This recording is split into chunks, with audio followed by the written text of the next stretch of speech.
Good morning, everybody, and welcome to another Zen Tech Podcast. And in the not the virtual studio, but the real studio today, I've got two special guests, Andy Ainsworth and Neil Cross. Hello there, guys. Hey, how's it going, Steve? Good to see you. And we're going to talk a little bit about virtual reality today. And kind of the reason that you two guys are here is I know you're both keen enthusiasts of VR. So let's have a little bit of start with an intro.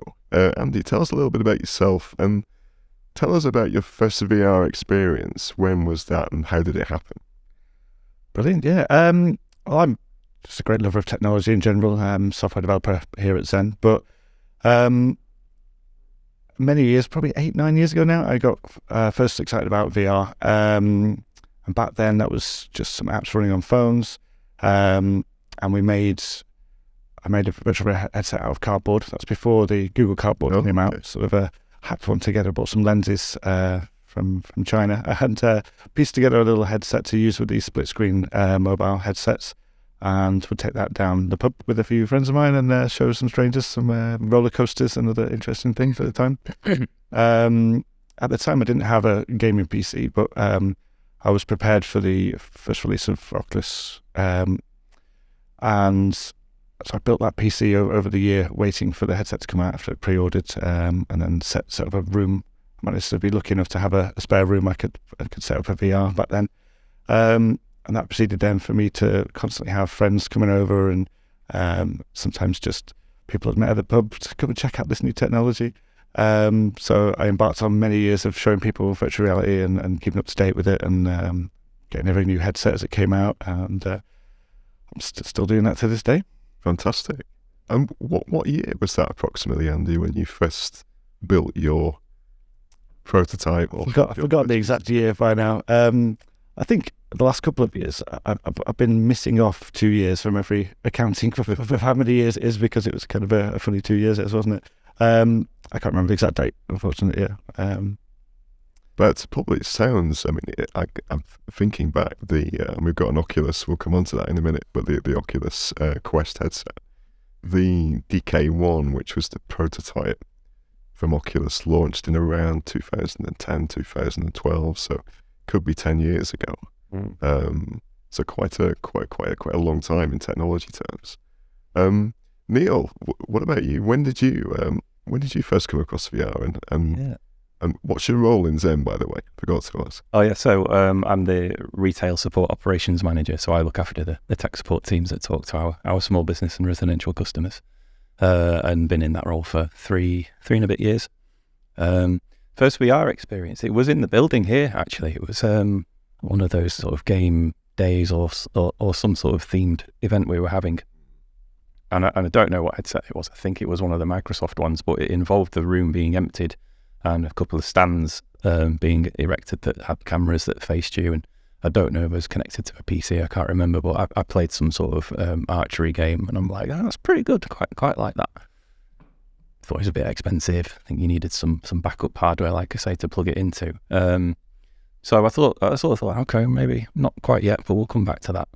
And then I think it was this year when I, for whatever reason, just sort of hooked into it and got myself a Quest 2 and started having a look, thinking, how can we use this for work? That was the main driver. Can we first of all think about our customers and how we could use VR with them, and how can we use it inside Zen to sort of improve efficiencies or just work a little bit differently? So yeah, you could say that was probably 2013, 2014 originally, and then 2022 most recently. Yeah, I'm thinking back, we as a business bought, I think it was a HTC Vive headset, and partly for team building, I think, and partly for experimentation. And we had a fairly decent PC. It had these towers, these beacons that were used to help with the tracking. And that probably was about 6 or 7 years ago, I think, when we bought that. So yeah, it would have been around 2013, 2014. Yeah. And I guess that's interesting because when you look at the last 10 years, and in particular if you look at the last 5 years, VR seems to have moved on hugely in terms of its potential and how accessible it is. How do you see that, Andy, in terms of your experience? How much more accessible is it now, and what has been the game changer with the technology? I suppose I'll ask that both of you, but Andy, what do you see those big differences in the last 5 years? To begin with, it was just the realm of those with a powerful gaming PC. So it took me a year to pull together the pieces and the finances to build such a PC at the time. And that was by far and above the most expensive part of it. The headsets themselves were still very expensive at the time, but a PC upwards of £1,000 or more for a PC capable of that. Over time, on the PC side, that hardware requirement is reduced with efficiencies in the software itself. But of course, migrating over to standalone headsets without the need for a full room setup for sensors around the room, for infrared tracking, and onboard compute onto the headset has been a massive game changer in terms of price and accessibility, and just where you can do VR. I mean, I've had some sessions of doing VR out in a tennis court, trying to do multiple people connected together, playing. It was a shooting game where you could duck and dive and move around things. But there's been some incredible movement in, let's say, from being static in one room with a whole bunch of expensive equipment to now literally be able to put it on almost anywhere and have the compute to run a lot of these experiences directly on board the headset. But also not forgetting the more powerful, the higher graphical fidelity things are still available on PC for you to tether with, but also wirelessly, especially with Wi-Fi 6. You're now able to run pretty much seamlessly the games wirelessly without a cable into a PC and play things as long as you're near a PC in the same network. So all these things have just made it easier for people to get into it. Yeah. And do you think that's helping you get involved, Neil, the fact there's not a whole lot of paraphernalia kind of around the headset? Yeah, definitely. There's a couple of key bits. I think that cutting of the cord from other hardware is absolutely key. A usable battery life, that means you don't have to keep your headset plugged into a charger 3 or 4 hours is perfect. But the price, I think, absolutely critical. That the Quest 2 came out, we believe it was subsidised, don't we? Was it $299 originally? I think it's gone up £100 now. But to make it affordable to more than just the sort of keen enthusiast and to aim at mass market without the need to buy any other hardware to support it, absolutely key. So they priced it really quite cleverly, I think, just about affordable for other gamers. So, teenagers working part-time jobs or young adults, a Christmas present, a bit of a stretch for some, but a Christmas present maybe, a birthday present maybe, and then you end up with a generation then that can afford this hardware and use it for leisure. And then we're going a bit too far ahead, but then they come into the workplace VR enabled, and they think probably a little bit differently than other people do at the moment. And how can we think in that way, and what can we do to improve the way that we work? So the next few years, I think, as that generation comes into the workplace, is going to be really, really interesting. Yeah, definitely. I think the accessibility is a massive change, and it's all, to my mind, driven by mobile phone technology, smartphone technology. So you have accelerometers that make the tracking better. You have screens that are higher definition with better refresh rates. You've got better compute, miniaturization, and battery technology. And you bring all of that together and you've got this golden recipe for really good VR. I think my first VR experience was in the late 90s on a Pentium PC with something called a VFX headset, VFX1, I think it was, headset. And VR then had a poor reputation for over-promising and under-delivering. And the biggest issue, and we'll talk about it in a bit, was nausea, right? Because the tracking was poor, the frame rate was poor, and so you very quickly ran out of road. It became just intolerable experience. Novelty, yeah, but a practical, enjoyable thing, it just wasn't cutting the ice. But things are very different. So, Andy, if you wouldn't mind, we've got a Quest 2 here in front of us. Do you want to just pick it up and give us a bit of a view of what the moving parts are for anyone who's unfamiliar with the headset and how it works? Yeah, certainly. First of all, I'll probably just point out that there are some aftermarket additions to this particular headset. So it doesn't look exactly the same as one you'd buy off the shelf. It does come with a soft strap. So aftermarket straps can help distribute the weight and make it easier to fit on your head. So straight away, the cameras are built into here, and there's 4 tracking cameras. These are infrared cameras that rebound light around a room and determine how long it's taken and the shape of the room to determine whether it's moving in any particular direction. And that's, should have mentioned about 3 DOF and 6 DOF earlier, 3 degrees of freedom and 6 degrees of freedom. This tracking allows for 6, which is not just up, down, left, right, but also moving forwards and up and around in a space, moving towards virtual objects and back again. So these cameras are the key, really, to having a standalone headset. Inside here is essentially a powerful mobile phone. It's a chip called XR2. This was the first device to use that particular chip. And there's a close work between Qualcomm and Facebook at the time to create all the layers in between to make it seamless and squeeze out as much power of it as they could. Inside, we've got some lenses. These are Fresnel lenses, which are only just been superseded. They've been the go-to technology for VR headsets for a very long time, since the very first headsets, really. They've only improved slightly. Everyone has a different distance between the eyes, interpupillary distance. So this headset allows to move this to account for most of the ranges of IPDs that people can have. And that's really important for clarity and like a fuzziness in the view. There's just one screen in this one. So you have 2 lenses. You get an image per screen, one slightly offset left and right, and that gives you that 3D view.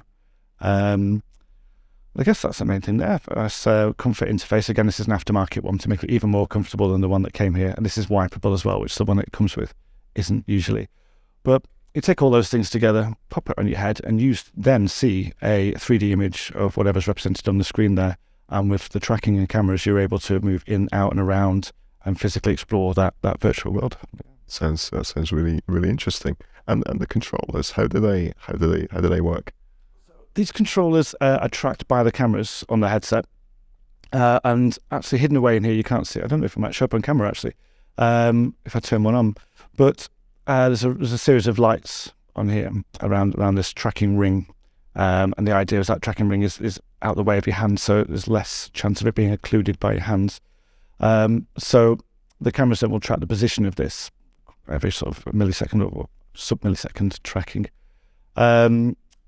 And that allows you then, for the same degree of freedom, to move in, out, around, in every direction and reach out and grab things. There are quite a few buttons on here. There are 2 grabs. Different games use different ones for grabbing, but essentially these are grabbing. Most games have the bottom one as a grab because that's more similar to reaching out and grabbing something with your actual hands. And this one is often used for a trigger. And then you've got some very traditional buttons you'd see on any gaming heads. Any controller. So you've got a D-pad, a couple of buttons, same on both. And with these and various different ways of using them inside a game, but in a game or experience, you can reach out, grab things, pick things up, stretch things, throw things, juggle, all kinds of things with this, yeah. Very good. And I believe this particular model can also track your fingers or gestures. Yeah, there's been a lot of exciting improvements made to the headset that were not features it came with, but then were added later on with firmware updates and some wonderful trickery. So it is capable of tracking fingers, and that's a whole bunch of AI involved, plus the cameras for tracking kinetics that do allow for some interaction. Now I've tried various add-ons to even the first Oculus that have allowed for hand tracking, that I still think was slightly better than what this is capable of. Again, it wasn't designed for that. That's something they've been able to squeeze out of the technology maybe a couple of years into the cycle. But it's a really interesting addition to the headset. Definitely. And just in terms of battery life, Neil, as a new user, how does that pan out? How much battery life do you get on a full charge one? Yeah, well, I mean, it depends what you're doing, how hard it's working, but I found 4 or 5 hours is possible. I usually sit down when I'm using it, so I don't know if that helps at all, but maybe. With the controllers as well, a proper, market-leading Duracell battery that was lasting months for me. I switched to rechargeables shortly after, and they don't last quite as long, but, a week or two is fine, and a quick recharge, and then off we go. So, yeah, that, the other thing which we might come on to about the sickness is I don't think many people would spend much more time than that in VR. You have to be quite hardened to it to spend more than a few hours, I think. Yeah. Interesting. Yeah, we'll come on to that topic in a moment. I know it's something a lot of people ask about.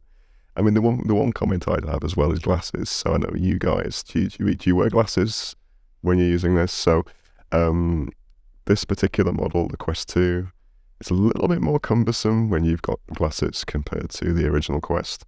You can still wear them fine. It works fine. You can get prescription lenses that will fit onto adapters over the existing lens. They're a little bit expensive, but if you want to make the investment, then that's an ideal way of dealing with that issue. Just to put that out there, if you are a glasses wearer, it's fine. It's a little bit more fiddly to get it on and off, just a little bit more. But there are ways and means of dealing with that if you get yourself a prescription lens set. And Oculus now has something like an app store, Andy, that has a lot of applications on there, a lot of games on there. Is that pretty well? Is that doing well? Is it pretty well populated now? It certainly is. Yeah. There's a lot of big production houses represented on there now. There's a lot of titles from AAA titles that you'd see elsewhere on there. There are many developers who are now making millions and tens of millions of pounds on the store, and there are hundreds if not thousands now of bits of experiences, software, games, and things running on there. They also, which was quite a surprise, but there was an open source third-party app store it's called SideQuest that was allowing indie developers and people to create things. At the time, to get on the Quest store, you had to go through a very rigorous set of rules and instructions and sign things, and obviously pay a fee. This SideQuest store was then brought in under the wing with some investment from Facebook, and now there is not just the AAA titles and the titles by big names. There's a lot of indie developers who are now able to find their way through SideQuest and into an app lab area of the main store now. So you've got that bridge between both. Okay, that's quite progressive, because I know some businesses might be quite cagey about people doing things kind of off the ranch. It's interesting that they brought it in house. And there's a little cable, there's a little socket on the side, a USB socket on the side of there, if you can see that. And that's where you would, if you're tethering this to play a game, would you use that, or would you use Wi-Fi, Andy? If you're driving does that work particularly well, being able to drive this from your PC? It's been a bit of a passion for a lot of people to, again, the headset itself wasn't originally designed to be a dual headset, a standalone headset, and one that can be plugged into a PC. That wasn't an out-of-the-box experience. That was added again later on. And they did release a specific cable to allow you to do that was supposed to give you the bandwidth needed to be able to run PC games wired to the headset. Since then, there's been a lot of advancement. There was virtual desktop software, which was a third-party software that allowed for streaming games from your PC in full VR into the headset. And that's later been adopted as part of first-party system inside the headset now for tethering to a PC. You can do it both via cable, and if you have a good Wi-Fi network, so probably it's Wi-Fi 6 capable, not 6E, but Wi-Fi 6. So that would allow for pretty seamless, as long as there's not a lot of congestion on your network, streaming of games across the Wi-Fi. But I still go back to the cable every now and again because, again, of the battery life and playtime, and sometimes you're better off with a very long cable plug directly in for perfect fidelity, no choppiness, and on the battery life. Okay, cool. And I know we're talking a lot about the Oculus. There are other headsets on the market aimed at the retail home user. Do you want to just highlight a couple of those different models? Because I guess the Quest 2 in particular is kind of a mid-range headset in the grand scheme of things, Andy? Who else is on the market in terms of home use or small business use? There's well, they certainly have a monopoly with the Quest 2 in terms of a standalone headset. And until very recently, there wasn't much competition, if any, really. There are headsets which are purely for PC tethered usage from HTC, from Valve, Valve Index. HTC have had a couple of business-focused headsets after their last collaboration with Valve. You mentioned the HTC Vive earlier on. That was a collaboration between Valve and HTC, and then they went their separate ways. So there's been a lot of headsets in the PC tethered space, but not a great deal in the standalone headset space until very recently. There's a new headset just released, which is now on back order from Pico. It's by ByteDance, who own TikTok, who've bought that technology. That is the first major competitor in terms of having the same power as this headset, most of the same features, but it also has some AR functionality. They've got some cameras on the front of it. They haven't quite figured out the AR functionality yet. And it does also have eye tracking, which is something that isn't available here. Just for anyone who doesn't know, eye tracking inside a headset will follow your facial expressions and where your eyes are looking, which can then be used on an avatar to make them a bit more realistic. Interesting. It's quite an interesting thing. Yeah, very much so. I'm hoping Valve will come back into there's a lot of rumours right now, nothing substantiated, that they'll be heading back into the standalone headset space very soon. So I'll be keeping an eye out for any news on that in the future. Definitely. I suppose coming back to the question of getting used to VR, one of the things that gets asked, and people ask me if they know I'm interested in it, what the experience is like, is how to deal with motion sickness. Does it affect you? How does it affect you? How do you manage it? How do you get over it? So I'll come to you first, Neil, because you're relatively newer to this game. How did you find getting used to VR physically? Yeah. Did you have any kind of experiences that made you go, "Ooh, dear me," or has it been plain sailing? No, yeah, not quite. I think I'd read about it. I knew it was possible, and I thought I'd be fine. I'm a roller coaster enthusiast, so I could turn myself upside down for absolutely fine. Full fry up breakfast, no problems whatsoever. Feeling great. And then, the first experience with the Quest 2 in the summer, after about 15 minutes, I'm like, that's a bit of a strange feeling in my stomach. That'll probably pass. And it didn't. And I think I carried on a little bit too long. I can't remember what game it was. I was walking around. I was stood still in the living room, but my avatar was walking around, and I'm like, I think I need to take this off. And I went to the bathroom, and I'm looking in the mirror, and I'm like, I do look a little bit pale, a little bit great, don't feel great at all. And I'm like, yeah, okay, so that's VR, motion sickness. And that took a few hours to go, and nothing I did would make that go. But it did pass, and it put me off a little bit, and I thought, I think I made a mistake. I think I went in too long, so let's go back in tomorrow, try again, shorter time, 10 minutes, come out before you feel rough. And repeated that and just added a few more minutes on each time for the next few days. And then before I knew it, not a problem. And, I wouldn't go in for more than an hour or two at a time, just due to having kids and a busy life, etc. But I don't feel any problems now. The only thing I can never get used to is when you jump off and fall. Oh, just get that weird feeling in my heels, like something's not quite right. I have some imminent impact. It is looking out for one of those senses that you're born with, the fear of falling. I just close my eyes. That's how I solve that problem. Yeah, I know there are games out there that exploit that for thrills. There's like a kind of walk the plank type of game, which I just didn't go near at all. What about you, Andy? Have you found motion sickness issues? It's a really important topic, actually. I think I've spent a lot of time showing a lot of other people VR, and I've seen a lot of people go through. I have certainly had exactly what you've had, Neil, in terms of a visceral sickness that doesn't go away for a great deal of time. I'm not one who's prone to car sickness, seasickness, any kind of motion sickness.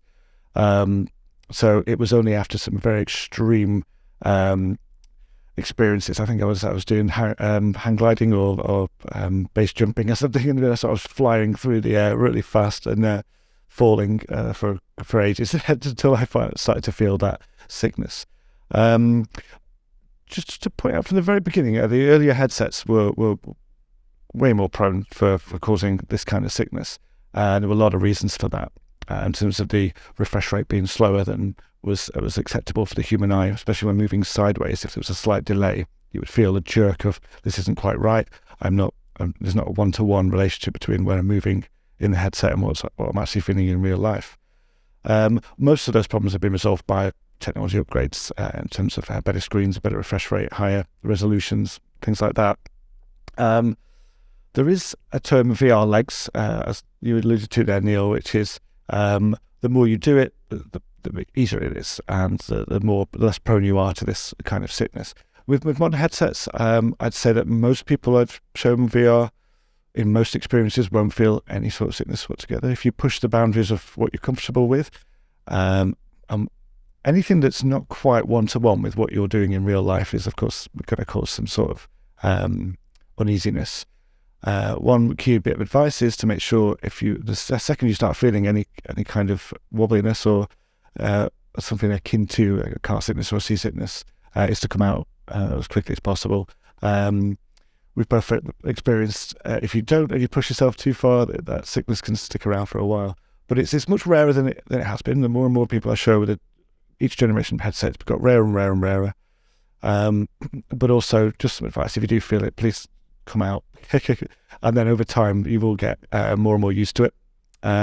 And each game, each experience in the App Store, say on Oculus, will have a comfort level. Mm-hmm. It's important to pay attention to that, to know what is supposed to be incredibly comfortable and what might be a bit more extreme and may cause sickness. So yeah, it's really important to pay attention to that and work your way up. I think that's the key, isn't it? It's recognizing if you're susceptible and then acclimatizing. Yeah, that's gonna be the thing. I think if you go in full tilt, Christmas Day, after all that Christmas dinner, this could be a recipe for disaster. And Stu, if anyone's listening that's thinking of going in buying a headset or using one, don't play the International Space Station game as your first experience, because you're in a zero-G environment. Okay. Getting used to VR, that's just not a recipe for it. No, especially after all that Christmas dinner, if it's a Christmas present. Yeah. No, that's good advice there. And we've talked a little bit about retail and home use and recreation. I wanted to talk a little bit as we move towards closing off the discussion around business and about how businesses can use VR. And I know, Neil, you've been doing some experiments with building for Zen in worlds. I guess we've had two areas of experimentation, haven't we? We've looked at something called workrooms, which is a collaboration space. And then we've been looking at worlds, which is, I keep calling it Facebook, but it's Meta. Tell us a little bit about the worlds experiment first, Neil. What have you been... And while we're talking, by the power of editing, Sam's going to give us a little bit of a view of what's happening in worlds as we talk. But just tell us a little bit about your experience there and how you built the Zen HQ in worlds. Yeah, so I think what we'll be looking at when we show the video will be, I think, the fourth attempt at building. You start in, so first of all, yeah, you're quite right, Meta created Horizon Worlds. It's their attempt at addressing the metaverse, the undefined metaverse, and it's a series of worlds created by users and more developers to just give people different experiences and specialisms. It's not one world where you land and you walk down a road and go off to the left to see something, go off to the right to see something else. You need to load each world as you intend to visit. When you're creating in there, you start with a blank world and 15 shapes you can squash and squeeze and stretch and do different rotations and things with. You can colour and you can texture those objects and use that to create whatever you want. So I thought, well, to help people in the company kind of understand what's going on, where things are up to, let's see if we can make something they can relate to, see if we can make our Sandbrook Park building. And the first go was not good. I've saved that world. We'll go and have a look at it. It was pretty amateur, but you learn, and every time you build a world, halfway through, you get frustrated slightly because you're like, maybe I should start again because I've just learnt so much already in the last couple of hours. And so it's just a constant cycle of improvement, which is absolutely fine. So yeah, we do kind of have a VR presence now. Someone could load up Horizon Worlds, type in Zen, and they'd be able to find the world. And what kind of things would you imagine we do in it with the building? How could we use it to interact? Can we meet customers there, for example? Can we talk to people? We can do that. Yeah, we can meet customers. We'd have to make them aware of the world, or give them some instruction of how to get there. There would be a reliance on them having the Horizon World app, which is, we can talk about that another time, but it's a dependability that we'd have, which may or may not be popular with some of our customers, but we can meet them there.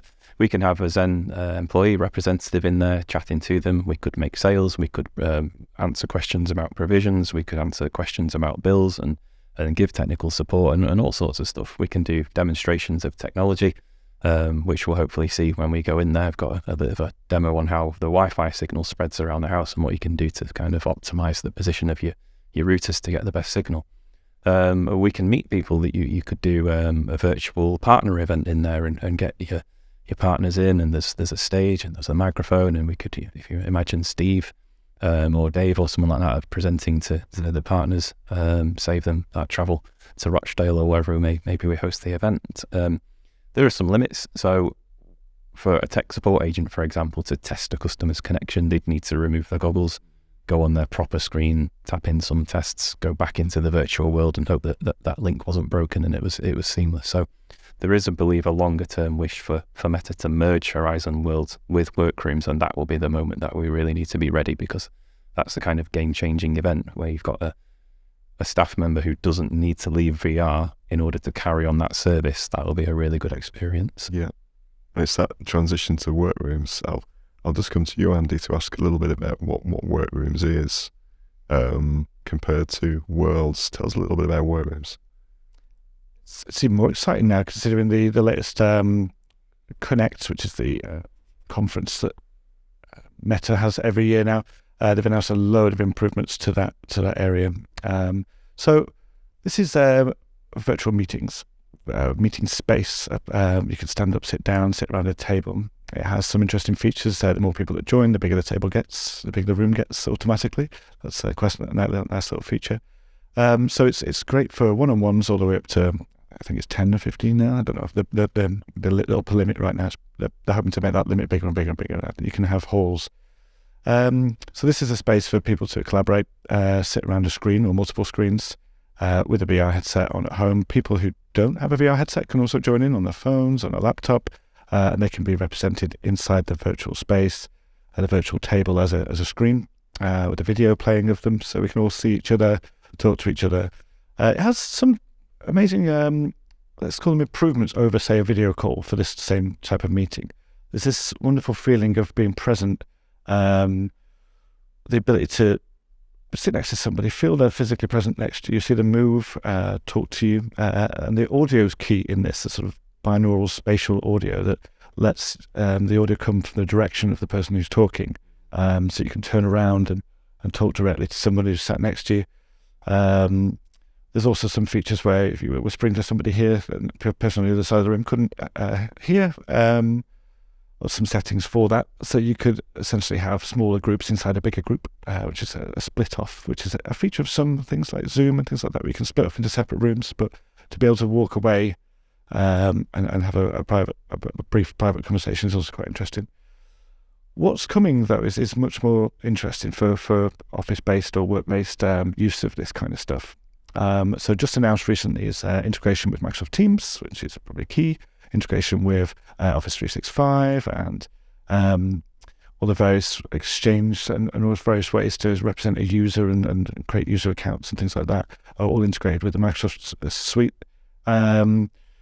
So they've obviously done it both ways, which is kind of, I thought it was strange, but they've allowed for competition between teams. There's a Teams in VR now, which will be releasing soon. There's also integration with Teams and all the other popular video conferencing software you can cross-supply. So you can join a Teams meeting inside a workroom, or a workroom inside a Teams.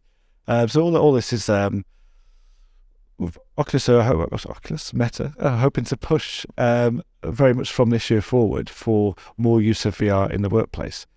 They made it very clear that this isn't a replacement of meeting in person. More for those cases where you can't meet in person, you would normally use a video call. But now you have another option of something to do that's a bit more personal, a bit more face-to-face, a sort of bridge somewhere in between reality and virtual reality.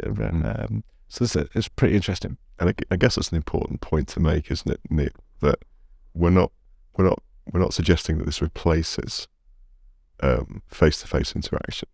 It's there as a complementary method. I think sometimes, you guys might have noticed it, I've noticed it, there's a little bit of cynicism or pushback when we talk about these technologies. And I guess that's not the aim here, is it? The aim is to enrich communication when face-to-face isn't possible for whatever reason. Yeah, and I think there's many ways to communicate, isn't there? And, from sending a letter to writing an email to a phone call to a video call, VR, in my opinion, comes in between video call and face-to-face, but much more towards the face-to-face scale of things. It's to be experienced for people, I think, to appreciate it for how far it's come. And Andy, you were talking about facial expressions, and I think that was in the Connect event, wasn't it? Some talk of how they can monitor your eye movements and your facial movements, and it seems like a small thing, but when you see the contrast between how it is now and how it can be, it's really, really important, because the eye contact,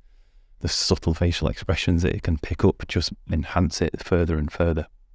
Really important, in my opinion, that's prioritised, and it has been, so it's coming through.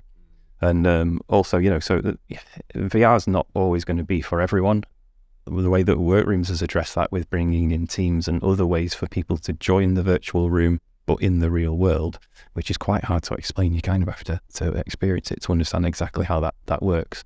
That's a big step as well. You can have a bulk of people with their headsets in the room. If someone's headset's broken, or they've not got one, or for whatever reason it's not with them, they can still be a big part of that meeting. And we've been in, haven't we? We've experienced that as a demonstration, and you come away quite elated and thinking, it was really, really good. And I think there's just one other quite valuable point about it's not just a space to meet and chat. You can go through presentations. So in Workrooms, there's a huge whiteboard, and that can be controlled by whoever wants to control it, but someone may be doing a presentation. The quality of the text and the clarity of the text within that presentation is just as good as it would be if it was on your screen. It's not really a barrier anymore, in my opinion, if you can't look over to the whiteboard and for whatever reason see it quite as well. You can have it displayed right in front of you, just in your little virtual space that you've got. So, as well as changing the environment. So if you don't want to have your meeting by the beach, you can have your meeting in the forest or in the city, whichever one you want. It's remarkable technology. And just to round things up, guys, really, I wanted to ask you about where you see the technology in the next few years. So it's quite timely, this little closing part of the conversation, because the Oculus Meta, is it the Quest Pro? It has now got a launch date. I think it's the 25th of October. And there's quite a few new features in there, such as eye tracking and facial tracking, facial feature recognition. How do you see that technology developing in the next 5 years? And what things would you say suggest our audience look out for? Well, there's a convergence of all the technologies that, an improvement on all the technologies that already exist. There's making the headset lighter, easier to wear for longer periods of time. But then all of these new features in terms of eye tracking, facial tracking, leg tracking was even demoed there using the same headset, although that's early, not quite released yet. So we're talking about a full body representation from facial expressions to your whole body, so that you're more present in a virtual space. There's getting it into different areas. So giving it to as many people as possible, I guess. Get it out there. So they're trying to break into the office space with the headsets. This is going to allow for a lot more development in that area where it's not been much push for it until very recently, has there? So I'm very much looking forward to not the office space one for myself, because I think that will be an amazing foot up to what will come much later. What I'm more excited about for the future, for my own use cases, is Valve themselves coming out with a new standalone headset. They haven't had a standalone headset yet. The reason I brought this little thing here today for the Steam Deck, which is Valve's new Pocket PC gaming device. The power of this is somewhere not quite as, but equivalent to, say, PlayStation 4 in a small form factor, which is orders of magnitude more powerful than the Quest headsets. The Quest Pro being about the same power as this, just with as the previous Quest 2, but with just some more features on it, really. I'm really looking forward to an open platform that may be upgradable, that will allow the generations to last a little bit longer before innovation to occur within each generation. Yeah. Interesting. Because I guess in here you've got something that's comparable to kind of a Nintendo Switch, this type of level, and to pack more power in there, you expect that to be a function of time, so things get more capable. But then you always have this trade-off with weight and the battery, so you want to try and get the balance right between power and the wearability, ultimately, and usability of the device. Thermals and heat dissipation, being a big one with thermals. Yeah, because you don't want fans whirring away in here. That wouldn't be a great experience. And where do you see things, Neil, in the next 5 years from your perspective? Yeah, and just touching back on wearability, and there's a self-conscious element with VR. We saw it on Thursday when the staff were in, some of them using the demo headsets. Some people just wouldn't sit down and put them on. They're just too self-conscious about what they look like. And I think you've got AR and VR, and they're going to converge at some point. It's not going to be the solution for everything. There'll still need to be some separate applications, I think. But where you've got AR at the moment, and you can maybe look at some of the Google Glass or some of those other sort of small glasses type technologies, and the current fairly chunky, comfortable enough Quest 2, Quest Pro, they need to come together. And when they do, when they're light enough, cheap enough, and powerful enough, that's when, if people don't have one, they probably will have one by then. And, people who are more expert than me know that this will be the next smartphone. We didn't really see the smartphone coming. Maybe the iPad, we didn't see the tablet market coming. And then it suddenly exploded, and everyone's got a tablet. Everyone's got a smartphone. Everyone will probably need to have some sort of VR/AR headset. It's next 5 years, I'd say. Hopefully those two things will come together. Definitely. It's worth pointing out that in terms of AR, we're talking about augmented reality, where we're taking a feed. In the case of the Oculus Gear, this is a digital pass-through, in effect, Andy, isn't it? It's cameras recording and then representing to you what the cameras see in front of the headset, whereas something like a Microsoft HoloLens is an optical pass-through where you're just wearing a glass, a bit like Google Glass, right? So you can see, and you've almost got this head-up display. That's the two ways of, and you're absolutely right. I think these technologies combining, it seems like a natural process, and ultimately it becomes a case of how inexpensive can we make these, and how unobtrusive can we make these as well? Because if you've got this funky great thing kind of stuck on your head, that adds to that sense of feeling a little bit self-conscious, doesn't it? Yeah, I saw a demo. I can't remember the manufacturer name, but it was the current most expensive VR headset you can buy. And it did need to be connected into a PC, but they were demonstrating it in a car showroom. I think it might have been a Ferrari car showroom, can't remember, certainly a supercar showroom.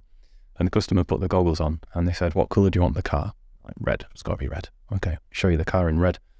I'm not so sure. What other colours have you got? Oh, I'll show you the car in yellow, black, grey, blue, green, whatever colour you can think of. And literally at the click of a button, in the flash of an eye, they were changing the colour of the car. And the user couldn't detect anything different because it was an AR overlay. But that's just one example, a supercar purchase. But in real world, I don't even think we can quite understand the potential of how we can change things.